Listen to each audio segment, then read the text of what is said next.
Hello, everyone. I would like to ask a very big question. Why do we want the internet? Really, why do we want it? I feel almost a bit childish asking a big question like that. But more and more people have no memory of a time before the internet. They just take it for granted. It's just there, right? So for me, it's a very important question to answer because I was there in the pre-internet days. So here's my answer. It's as big as the question maybe, and probably a bit childish too. But nevertheless, here it is. It's actually here in this picture. How many of you thought about what's there on the other side of this fence? Yeah. We are curious beings.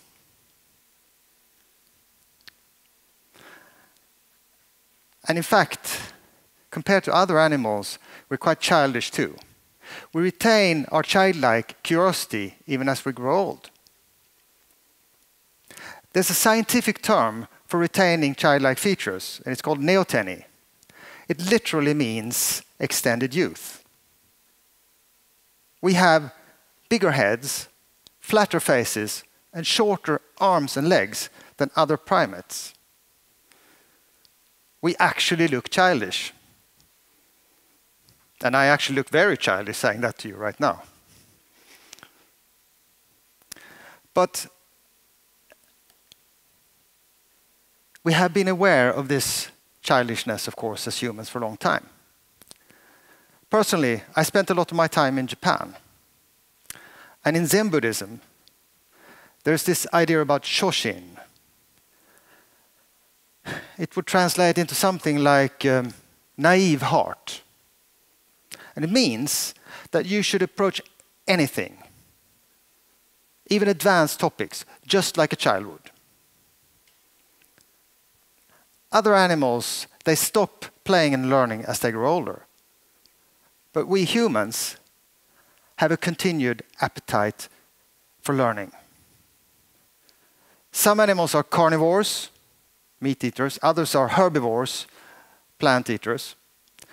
But we humans, we should probably think of ourselves as infovores because our appetite for information is endless. We gather information by travel. Now, travel is all about exploring the unknown. Even when you go for an unplanned trip in your car, you're actually an explorer if you think about it. And just like with your car, a lot of new technology has been developed specifically in conjunction with travel. To go faster, to go further. A long time ago, we built ships that took us to distant shores. We got there, we struck camp, we built bigger ships that took us even further. But the camps got bigger too, and they turned into cities.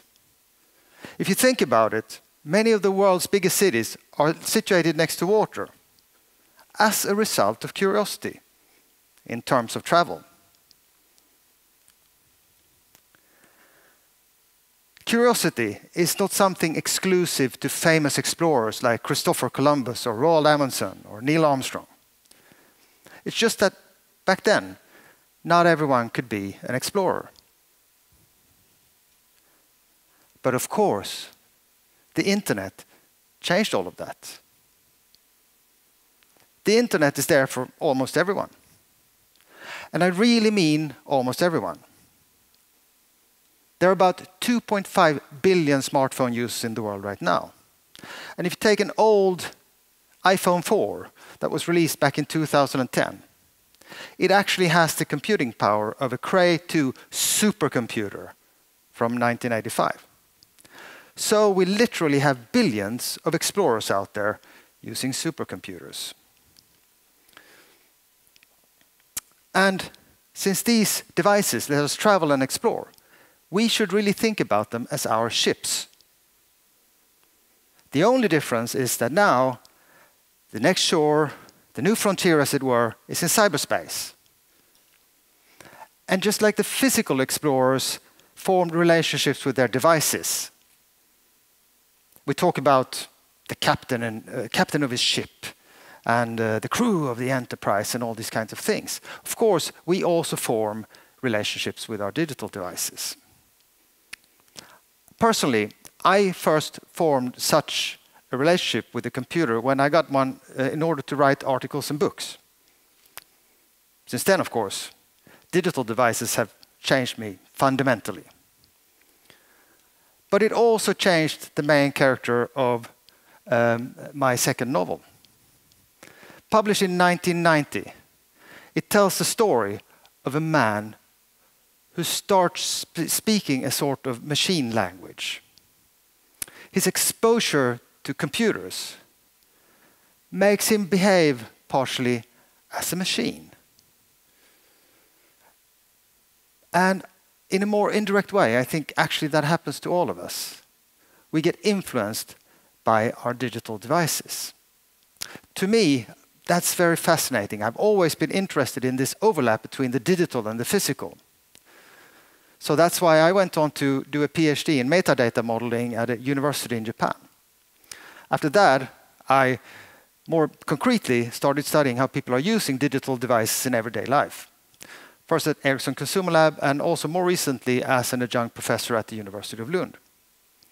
So I've had the privilege to study how people set out on this digital journey while doing so myself at the same time. And this is a journey that still very much is ongoing. It can actually be summarized in two important device trends that I would like to share with you today. The first one, the first trend, is about the realization that there is a very, very clear direction in how devices are developing. They're coming from the floor up towards us. So it's a very directional trend. A long time ago, computers were big dinosaurs that filled whole rooms, but eventually they got so small that we started calling them tower PCs. But all of these devices were floor tops. From there, they took a step up towards us and became desktops. The next step was kind of a strategic side maneuver, if you wish. A bit sly, I think, from these devices, but they kind of slid off the tables and onto our laps and became laptops, right? Well, from there, once they got there, they started back in this direction of the actual trend and towards us. And they got into our hands. And they became palm tops, mobile phones and such stuff. And actually, they've been there for the last 35 years. What is widely thought to be the next step in this trend is for computers to become glasses. Now, if and when that happens, this represents the peaking of this directional trend, which is why I call it head tops. Devices have moved from the floor, and now they're on top of our heads, computers on top of our heads, in the form of glasses. But even though the trend peaks there, it doesn't, of course, end there, because the actual direction is not towards the outside of our head, it's, of course, towards our brains. So that's the head top trend. But recently, there's a new device category that seemingly doesn't fit in with this trend because it's back to being desktop devices again. I'm talking about smart speakers. Although this trend is not about jumping towards us, it's very much about brains, this time the brains in the devices. So that's probably why we are using more and more of this smart prefix for everything. Smartphones, smartwatches, smart cars, smart thermometers, and of course then smartwatches, smart everything. But if you compare a smart speaker to other speakers, there are clear differences. Take me, for example. Right now I'm a speaker, but I'm clearly different to a smart speaker, right? So what if the smart speaker would be more like me? Then you might react and say that I'm a very dumb speaker. But even so, I would be fundamentally different to that device. So for devices to become more like me, they would first have to be aware of me as an individual. And in fact, that is what is happening right now, which is why I call the second trend awareables. Now, awareables, they don't have to be wearable, they just have to be aware. Aware of me and aware of my surroundings. So it will be very easy for you to see if this trend is really happening. Maybe that smart speaker starts recognizing and becoming aware of different people in the room and talk to them in different ways. Or maybe you will actually see self-driving cars on the streets. But the one device that is, of course, has the biggest potential to become aware of you would be a personal device, like the smartphone. So smartphones already today contain a lot of sensors. And they gather a lot of information about us. But they use all that to perform what I would say looks like seemingly trivial functions, such as unlocking your phone, even when they do that in a very high-tech fashion, such as with face recognition and whatnot. But what if your smartphone would really become aware of you? Not only what you do, but who you are. There is, in fact, already today artificial intelligence technology that can decide your personality just by looking into your eyes or hearing your voice. What if your smartphone would do that? The roles would be reversed. Today, we need to learn how to use devices. We need to speak the machine language, as it were, like the man in my novel, until we can use them. But tomorrow, with the wearables, they will understand us and act accordingly. So that's the wearables trend. But won't we become slaves to these machines? Won't we become isolated from other humans and just turn into computer servants? A lot of people seem to fear that. And there are also many experts actually who have opinions in that direction. But from my perspective, I think we're already slaves to these machines. At least we give all our time to them, right? Already back in 2011, we did a diary survey where we tried to figure out how people spend their everyday life, what they put their time on. And if we take New York, the average time spent working there among our survey respondents was 39 hours in a week. That was the single biggest activity for them.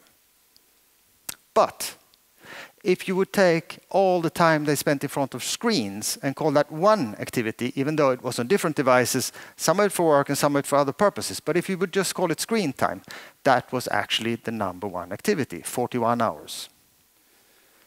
So if you take that perspective, we are already what you might call Homo apparatus, the big machine apes. A lot of that time is spent learning how to use these devices, of course, then. How to use Word and PowerPoint, how to upload data and download data, how to find apps and update apps, and how to connect to cloud services, and how to set passwords and manage passwords, and so on and so forth. And if we don't learn how to use these things, what happens? The machines lock us out. In fact, the machines are already locking us out from very basic societal services. So people who today don't know how to use online banking, they are finding it increasingly difficult to do even simple things, such as paying their water and electricity bills. It's a real problem for them. So we are slaves to devices today because we try to be like them. But tomorrow, devices will try to be like us. And if we only can handle this transition in a good way, which will be a challenge, of course, but if we can handle this transition, maybe the playing field will be more equal. So, to sum up, I talked about our endless curiosity and the fact that it doesn't go away with age. Instead, we're given an extended youth.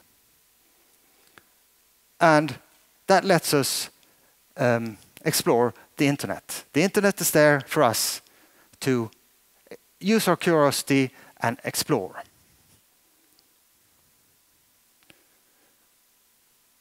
And our devices are very important because they get us there, to the internet. So I talked about the trend of devices jumping up from the floor towards us, towards our brains, the head-top trend. The other trend was also about devices. I talked about wearables.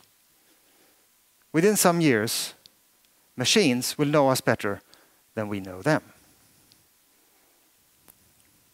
And we're already slaves to these machines in the sense that we need to speak their language today. And that influences us. If you take the man in my novel, he lost some of his empathy and actually some of his curiosity too. But with the wearables, machines will understand us and act accordingly. And if we can handle this transition, maybe it will level the playing field for us. And then we can spend our valuable time on different things, on better things. And what would be better than spend that time on satisfying our endless curiosity, which is why we wanted the internet in the first place. Digital devices are not there to make us buy more things for a cheaper price online. That's not their purpose. We want devices because they let us travel and explore. If they stop serving that purpose, I believe that we will lose interest in them and not use them anymore. But as long as they continue to tickle our imagination as we grow older, they could help us extend that unique human feature, our curiosity. And we need to keep this goal in mind. As long as we keep this goal in mind, the internet and the next generation of digital devices could in fact help us become more human and not less. Thank you very much.